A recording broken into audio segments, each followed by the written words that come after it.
Bueno, muchísimas gracias, doctora Fernández. Gracias por tus palabras. Se nota que sos una amiga. Bueno, y muchas gracias a la Sociedad de Pediatría y especialmente al comité organizador de este Congreso Argentino de Neonatología por esta invitación. Yo sé que ustedes son una raza superior a lo de los parteros y ustedes viven quejándose de los parteros. Así que me hayan dado a un partero, le hayan dado en la conferencia inaugural, como me dijo acá el amigo del barco, realmente me siento doblemente honrado. Por partero, por ignorante y porque estoy hablando frente a los neonatólogos. Y además porque, bueno, en realidad este es un congreso que ha sido la sucesión del antiguo Congreso de Perinatología. Y realmente es algo en lo que desde chiquito participé en los congresos de perinatología y con mucho dolor viví finalmente la separación de la perinatología de la obstetricia y de la neonatología desde el punto de vista político-societario. Pero bueno, por suerte tengo amigos y me siguen invitando y nuevamente les agradezco. Bueno, vamos a hablar de neuroprotección fetal. Yo sospecho que este trabajo lo hice en colaboración con la doctora Carducci y la doctora Miniti, que trabajan en nuestro grupo, que me han dado una mano con esto. Yo supongo que me han pedido que hable de esto porque recientemente hemos publicado una actualización de neuroprotección, de sulfato de magnesio para neuroprotección, en Archivos Argentinos de Pediatría, así que supongo que este será el responsable que me metió en este tema. Y en realidad interesante porque últimamente casi neuroprotección en el rubro nuestro, visto de nuestro lado de la obstetricia, pasó a ser casi sinónimo de sulfato de magnesio. Es decir, sulfato de magnesio como neuroprotector. Y en realidad vamos a ver que tenemos un montón de herramientas potenciales de neuroprotección. Obviamente el sulfato de magnesio, que ha conducido en los últimos años varias iniciativas para tratar de implementar esto, requiere de, y este es el anteúltimo párrafo que pusimos en el paper, requiere de la coordinación de todo el equipo perinatal. Ahora, en una charla compartiendo una charla en alguna tribuna académica con Coco Bain, me acuerdo que él habló de sulfato de magnesio y se quejó, por supuesto, de que los obstetras no lo poníamos. Y bueno, yo asumí, como siempre, asumo la culpa de que nos toca a los obstetras, y cuando terminó de hablar, le dije, yo lo lamento, Coco, pero es un problema de ustedes, no es un problema de los obstetras en este momento. Ustedes normalmente, como asumen que los obstetras son medios ignorantes, cuando van a sacar un prematuro le preguntan inmediatamente, ¿le pusiste corticoides? ¿Es cierto o no? Sí. ¿Le preguntan si le pusieron sulfato de magnesio? Bueno, es un problema de ustedes. Entonces, el último párrafo de este paper transfiere la culpa y la responsabilidad a los neonatólogos. Es decir, acostúmbrense, ustedes notan cuando un prematuro nace sin corticoides o con corticoides. El problema es que no se dan cuenta si nace con sulfato o sin sulfato, porque es una cosa más de largo plazo. Entonces, la primera parte de la charla es provocativa, es un problema de ustedes que pregunten, además de corticoides, si es antes de las 32 semanas, si le pusieron sulfato. Así que bueno, ahora arrancamos. En realidad, como les decía, hay mucho más que sulfato de magnesio y en este momento hay un protocolo en revisión en la Cochrane, todavía no está hecho, ni siquiera está el protocolo, pero sobre todas las potenciales medidas, es decir, se ha tomado sobre todas las potenciales medidas que se puede hacer para neuroprotección durante el embarazo, en realidad antes del embarazo, durante el embarazo y durante el parto. Les recomiendo, vendría a ser una introducción al tema y menciona un montón de posibles intervenciones que nos pueden ayudar en esto. Así que este es el estado actual y esto es de ahora, desde el 2016, digamos, es el tema del día diría, en perinatología y del lado nuestro. Cuando hablamos de prevención de parálisis cerebral, en realidad parálisis cerebral vendría a ser un concepto enorme que cubre muchas otras cosas que a veces la encontramos como parálisis cerebral, a veces como déficit neurológico, etcétera, etcétera, pero es porque en realidad, primero, es un evento relativamente frecuente, alrededor de 1 de cada 500 recién nacidos. Ha estado estable en las últimas décadas, a pesar de todos los adelantos ha estado estable. Recién ahora pareciera que en el mundo desarrollado, algunas series de Australia y Europa empiezan a mostrar una ligera declinación en parálisis cerebral, pero básicamente ha estado estable. Y 94%, o sea, la abrumadora mayoría de los casos, estaría relacionado con factores prenatales, perinatales. Y solo un porcentaje, 5 o 6%, serían postneonatales, es decir, después del mes y hasta los 2 o 5 años. Es una condición bastante heterogénea, está producida por múltiples causas, presenta múltiples cosas clínicas, es decir, que estamos hablando de un término que algunos lo llaman un término paraguas para todos estos problemas neurológicos que arrastran. Yo, por supuesto, voy a limitarme para no hablar mucho porque es más terreno de ustedes y de los pediatras, por supuesto, pero fíjense que incluye un montón de condiciones. Las causas también que son múltiples, que pueden producir esa injuria cerebral. Básicamente la injuria cerebral está en un momento donde el cerebro está en desarrollo, ya sea en la etapa prenatal o en la etapa postnatal, digamos en el periodo neonatal. Pero hipoxia isquemia, hemorragia, infección, malformaciones, alteraciones metabólicas. Pero una cosa interesante es, la mayoría de los casos se debería a factores prenatales, es decir, que ya están en el feto. El tema de la asfixia, que todavía seguimos, cuando lo conversamos, pensamos que sí, que todos estamos al tanto de que asfixia juega un rol relativamente menor, asfixia intraparto, pero en la práctica se sigue hablando mucho de la asfixia intraparto, incluso término mal usado, pero ya se sabe, y lo repite toda la literatura, que juega un papel menor en relación al global de las causas. Y una cosa importante es que ya los últimos datos están dando que hasta 30-40%, es decir, a medida que mejoran los estudios genéticos, que hoy tenemos series con secuenciación genómica completa y con microarrays y contando variantes de número de copias, CNV, copy number variants, hasta un 40% de casos se explicarían por condiciones genéticas. Es decir, que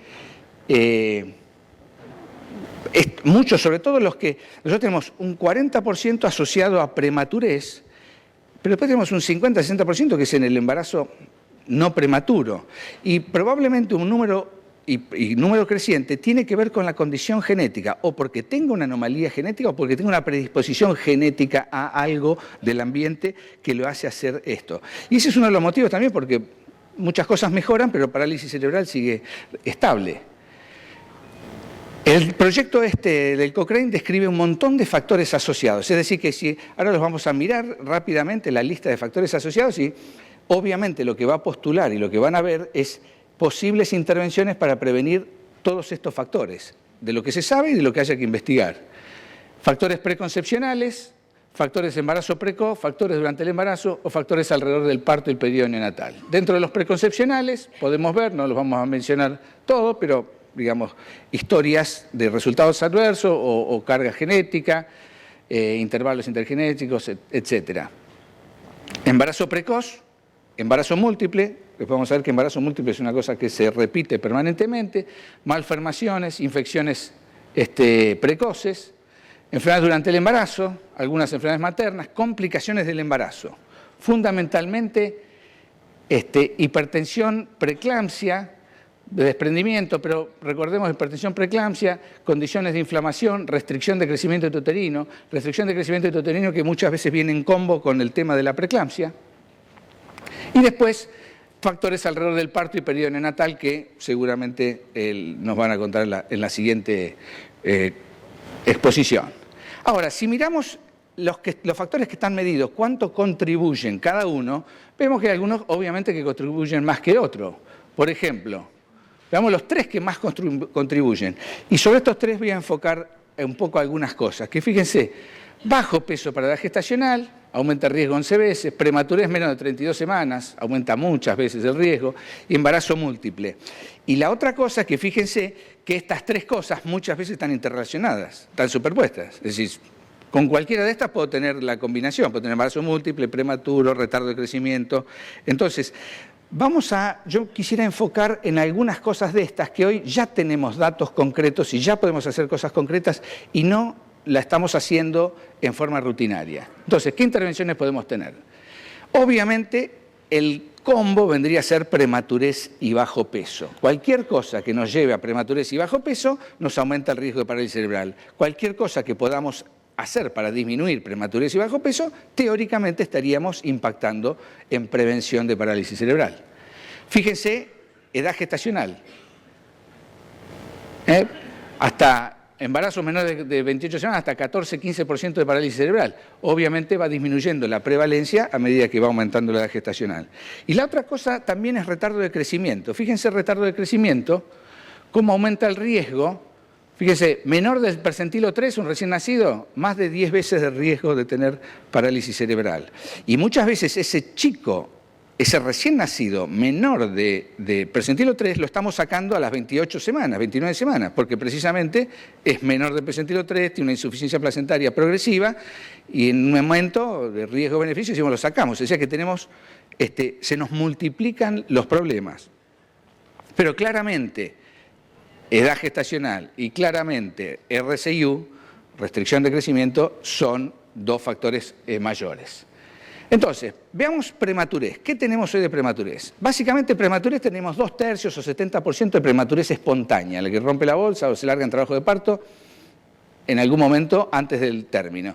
Y después tenemos la iatrogénica, fundamentalmente preeclampsia y RCIU, que nos obliga a terminar el embarazo antes de perder el bebé y tenemos que sacarlo antes de término. Y estos serían los dos.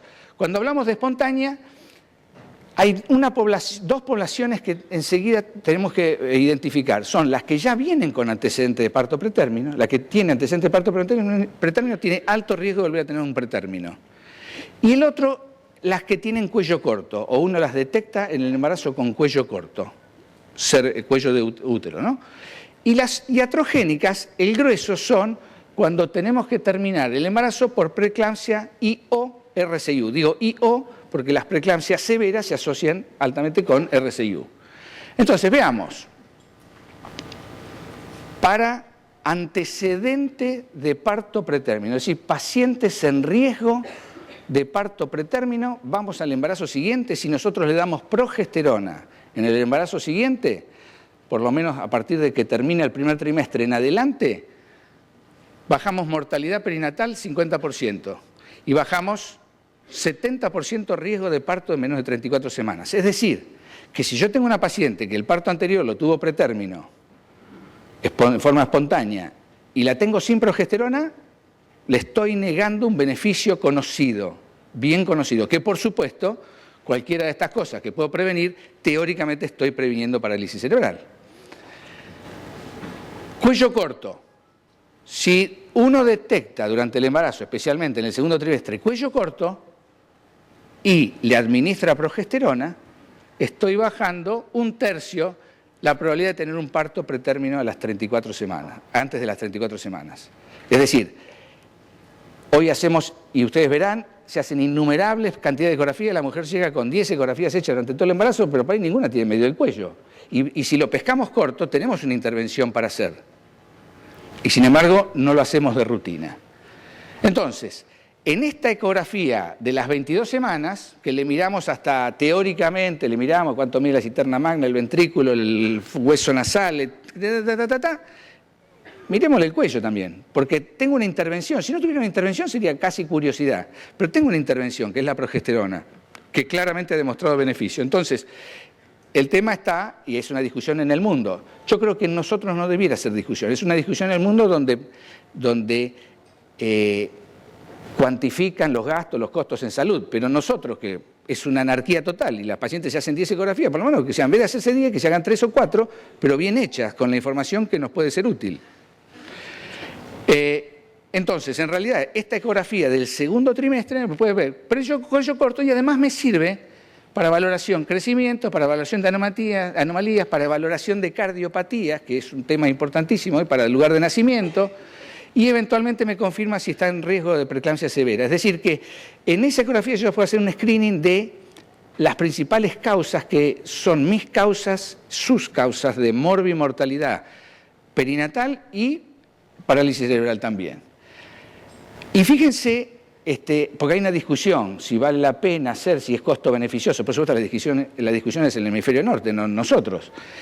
Fíjense en los números necesarios a tratar de las principales intervenciones que hacemos hoy en día. Sulfato de magnesio para eclampsia, aspirina para preeclampsia, sulfato de magnesio como neuroprotector. Fíjense los números necesarios a tratar. Y fíjense cuál sería el número necesario a tratar si yo mido cuello y doy progesterona. Para prevenir un parto pretérmino de menor de 33 semanas, tendría que tratar, el número necesario a tratar es 14 pacientes para prevenir un prematuro. O sea que, y para disminuir un distrés respiratorio severo, 22 pacientes. Es decir, que claramente pareciera que es razonable medir el cuello en algún momento, teniendo una intervención. Y el otro tema es, habíamos visto, prematuros espontáneos, progesterona. Ahora los prematuros indicados, preeclampsia y RCIU. Fíjense, prevención de preeclampsia y de restricción de crecimiento uterino con aspirina. Y si nos fijamos, no funciona bien en preeclampsia leve, pero leve tomando como edad gestacional. Preeclampsia en el cual yo hago el parto después de las 34 semanas. Pero claramente es beneficioso para prevenir preeclampsia severa. Y definiendo preeclampsia severa como el que yo voy a tener que interrumpir antes de las 34 semanas. Entonces, si le doy aspirina, baja el riesgo. ¿Cuánto baja? Vamos a ver. Porque el asunto es, si yo se la doy después de que ya la placentación está puesta, no pasa nada. Ahora, si se la doy antes que empiece la placentación, antes de las 15, 16 semanas, baja el riesgo de preeclampsia severa, parto antes de las 34 semanas, y probablemente asociado con retardo de crecimiento, baja alrededor del 50%, lo mismo para el retardo de crecimiento uterino. Es decir, que tengo una herramienta. Ahora, lo que tengo que hacer es, necesito un instrumento para detectar quiénes son estas pacientes que van a parir, que van a desarrollar esto. ¿Lo tenemos? Bueno, ya tenemos, por ejemplo, el Instituto Nacional de Gran Bretaña, ya tiene un listado de situaciones en las cuales ya dice que tiene que recibir aspirina porque están en alto riesgo de desarrollar preeclampsia. Si la ponemos acá es, una combinación de dos de estos factores o algún factor por ejemplo, enfermedad renal, hipertensión, esas pacientes tienen que recibir preeclampsia. Es decir, hoy, probablemente muchas pacientes más de 40 años que están cursando el primer embarazo, probablemente estén sin aspirina. Y estamos negándole la posibilidad de bajar a la mitad su riesgo de preeclampsia severa. Y, intervención ya aprobada. Entonces, ¿podemos? Porque habíamos dicho que tenemos que empezar antes de las 15 semanas. ¿Podemos? Bueno, en el screening que se hacen todos de la translucencia nucal y que escucharán hablar de la translucencia nucal, qué sé yo, si además le pregunto a la madre datos, a ver si no tiene hipertensión previa, etcétera, etcétera, o sea, las características de la madre y sus antecedentes, si tuvo preeclampsia en el embarazo previo, si además de eso le tomo la presión y además de eso le mido las arterias uterinas, que es, medir las arterias uterinas le demanda 30 o 40 segundos más, además de mirar las cosas, yo detectaría del 80 a 90% de los pacientes que van a hacer preeclampsia severa a las 12 semanas.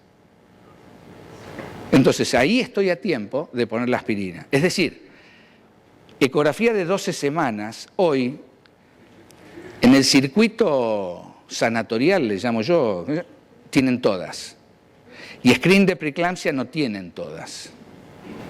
Y vuelvo a repetir, detectaríamos 80 a 90% entre la ecografía, tomar la presión y preguntarle a la madre, y tenemos una intervención que nos baja a menos de la mitad la posibilidad de una preeclampsia severa. Entonces, eso es algo que ya está y sin embargo no lo tenemos. Bueno, esto es lo que teníamos. Es decir, que el screening de 12 semanas, fíjense que también me hace un barrido de las principales causas que nos afectan la morbimortalidad perinatal. Y con intervención, para el caso de preeclampsia, probada.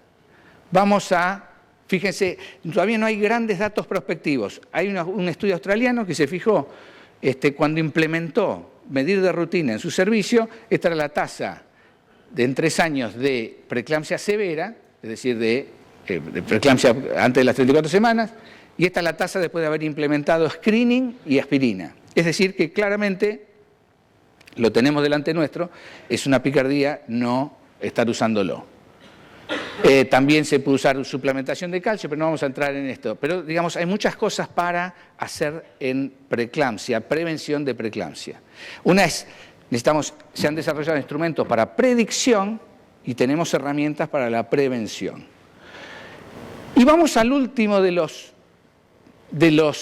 otros temas, embarazo múltiple. Embarazo, ustedes como neonatólogos deben tener las neonatologías invadidas por los múltiples.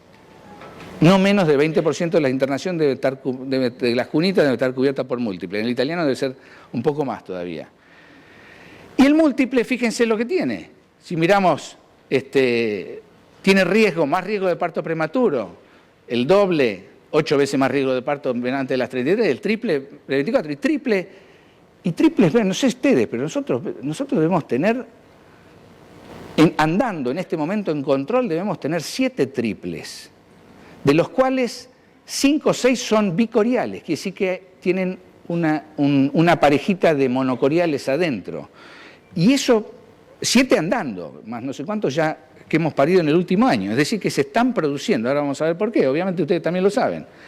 Y si miramos, bueno, que está acá, es donde se me dieron vuelta las... Y fíjense los pesos de los embarazos que tenemos nosotros. Es decir, bajo peso en dobles y de promedio, ¿no? Y bajo peso, mucho más bajo peso en triple. Piensen que 1500, el riesgo de parálisis cerebral está entre el 5 y el 10%, 6%, pero multiplicado por 3. Es decir, si nace vivo tiene 6% cada uno. Es decir, la chance de llevarse una parálisis cerebral a su casa, de esta familia, es de 18%, por lo menos, 20%. Fíjense, en los 60% de los dobles son menores de 2.500 gramos, 40% de los triples son menores de 1.500 gramos. Estos son datos de la realidad, datos del hospital. Y edad gestacional, por supuesto, 32 semanas media de triples, 35 de los dobles, sin tomar corionicidad. Ahora, ¿qué hay detrás de esto? Está fertilización asistida. Y esto es lo que está pasando en Latinoamérica en fertilización asistida y por supuesto está pasando en nuestro país. Cada vez hay más fertilización asistida. ¿Y qué pasa? ¿Cuáles son las características de la fertilización asistida? Producen 25% de dobles, de múltiples. Concepción natural produce 1%, 1,2, 1,3. Y ellos 25%. Y es un teratógeno. Los centros de fertilidad son teratógenos, porque en realidad están produciendo, y como vamos a ver, a su vez la fertilización asistida se asocia, no por la fertilización en sí, sino porque la pareja es de alto riesgo.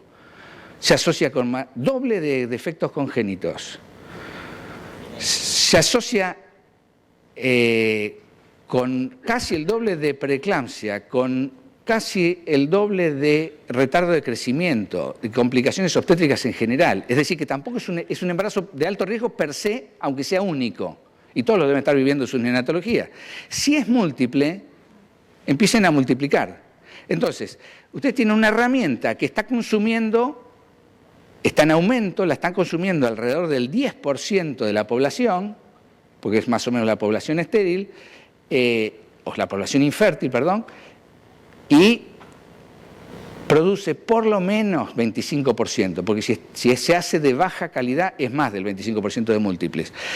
Es un verdadero teratógeno y el problema está que cuando los centros de fertilidad cuentan su tasa de éxito, es decir, los que tienen internado ustedes, porque hizo una preeclampsia la severa, a las 27 semanas, 26 semanas, tuvieron que sacar los 2 ultra prematuros, ellos lo tienen contado en la tabla de éxitos. Cuando le cuentan, dicen, no, nuestra tasa de éxito es tanto.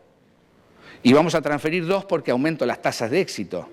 Y la pareja que dice, lógico, si yo vengo años buscando y gastando plata, transferamos 2, así ya matamos 2 pájaros de un tiro. Entonces toman la decisión de cuántos transfieren las 2 personas equivocadas. Es el que está haciendo la fertilización, que por motivos humanísticos quiere tener éxito, y la pareja que quiere ahorrar tiempo. Entonces vamos con 2 y cada tanto 3. Entonces, vuelvo para atrás, las sociedades científicas dicen, no, se recomienda transferir un embrión, las distintas, la sociedad americana, la sociedad europea, pero después tienen un parrafito, pero en situaciones de las bajas respondedoras, etcétera, siempre tiene una excepción, pasamos más de 1. Y vuelvo a repetir, los triples que yo les digo, esos triples que tenemos andando, la mayoría son bicoriales, es decir, que transfirieron 2 embriones. La fertilización asistida, como están transfiriendo blastocistos ahora, tiene mayor incidencia de embarazo doble monocorial. Es decir, que se produzca un monocorial. Tiene 5% de probabilidades de tener un monocorial. Entonces, en la mayoría de esos triples transfirieron 2. Es decir, con 2 no solo producen un doble, sino hay 5% de chance de producir un triple, si prenden los 2. Bueno, sigamos.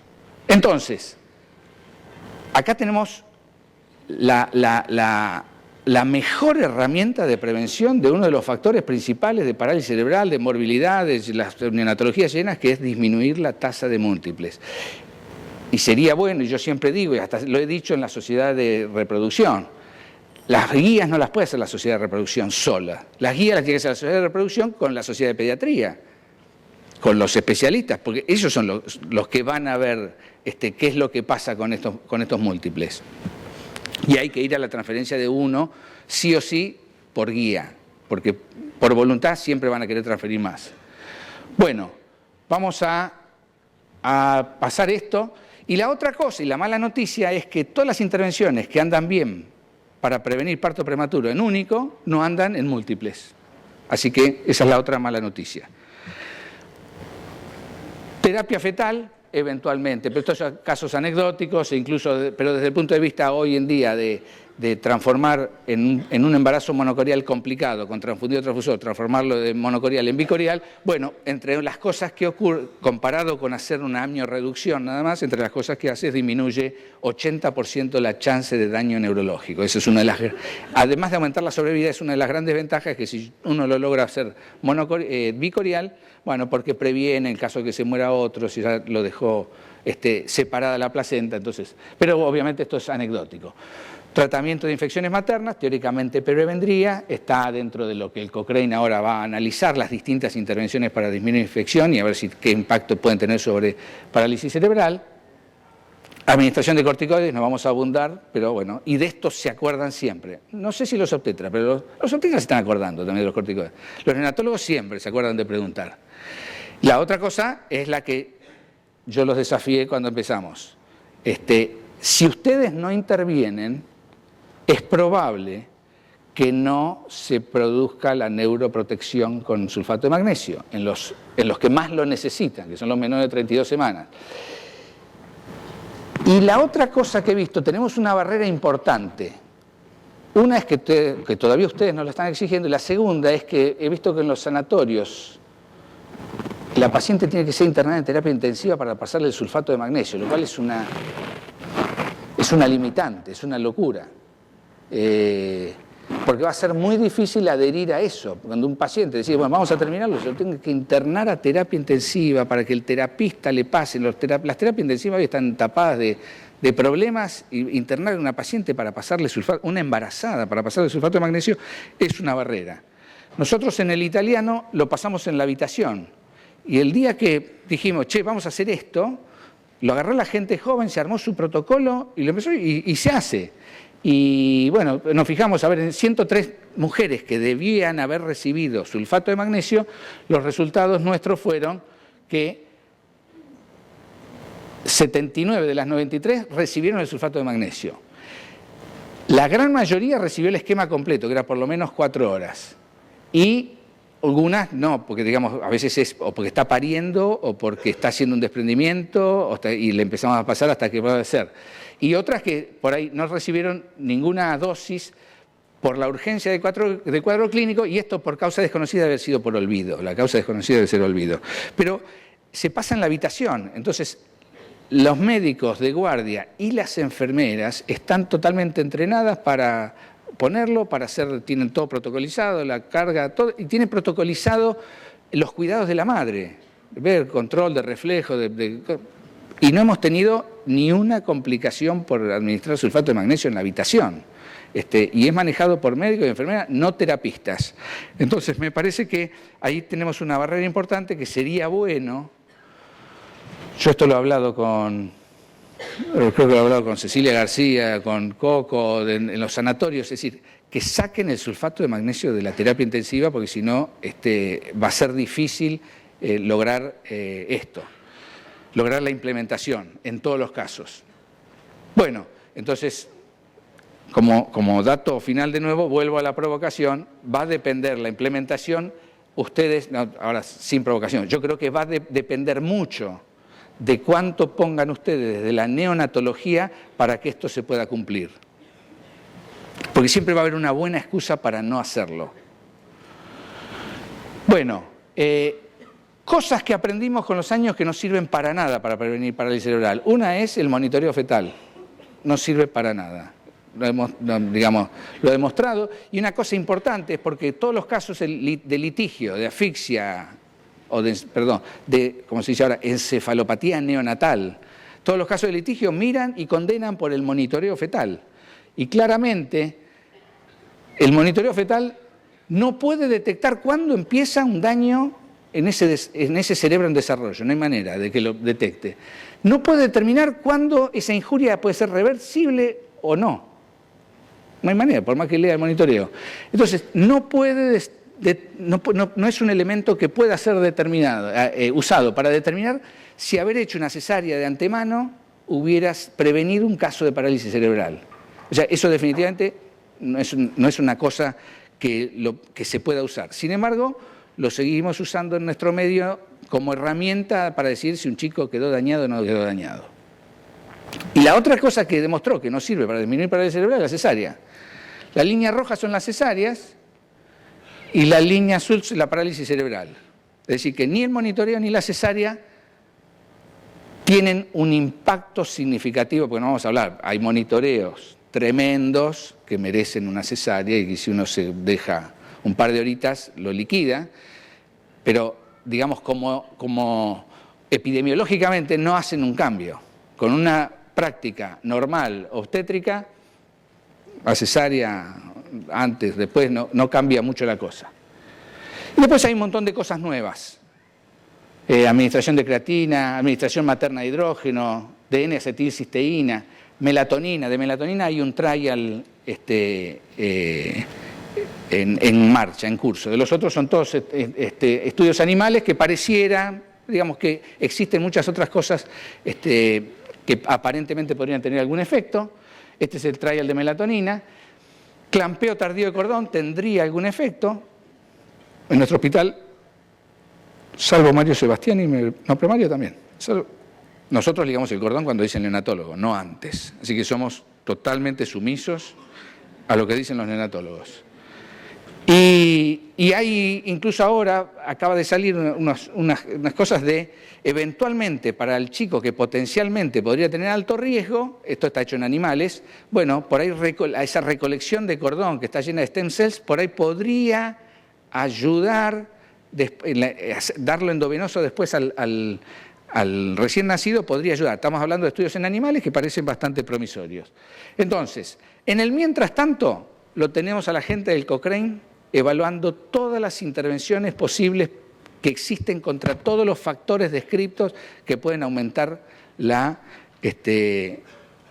parálisis cerebral. Y en el mientras tanto, ¿qué creo que tendríamos que incorporar ya?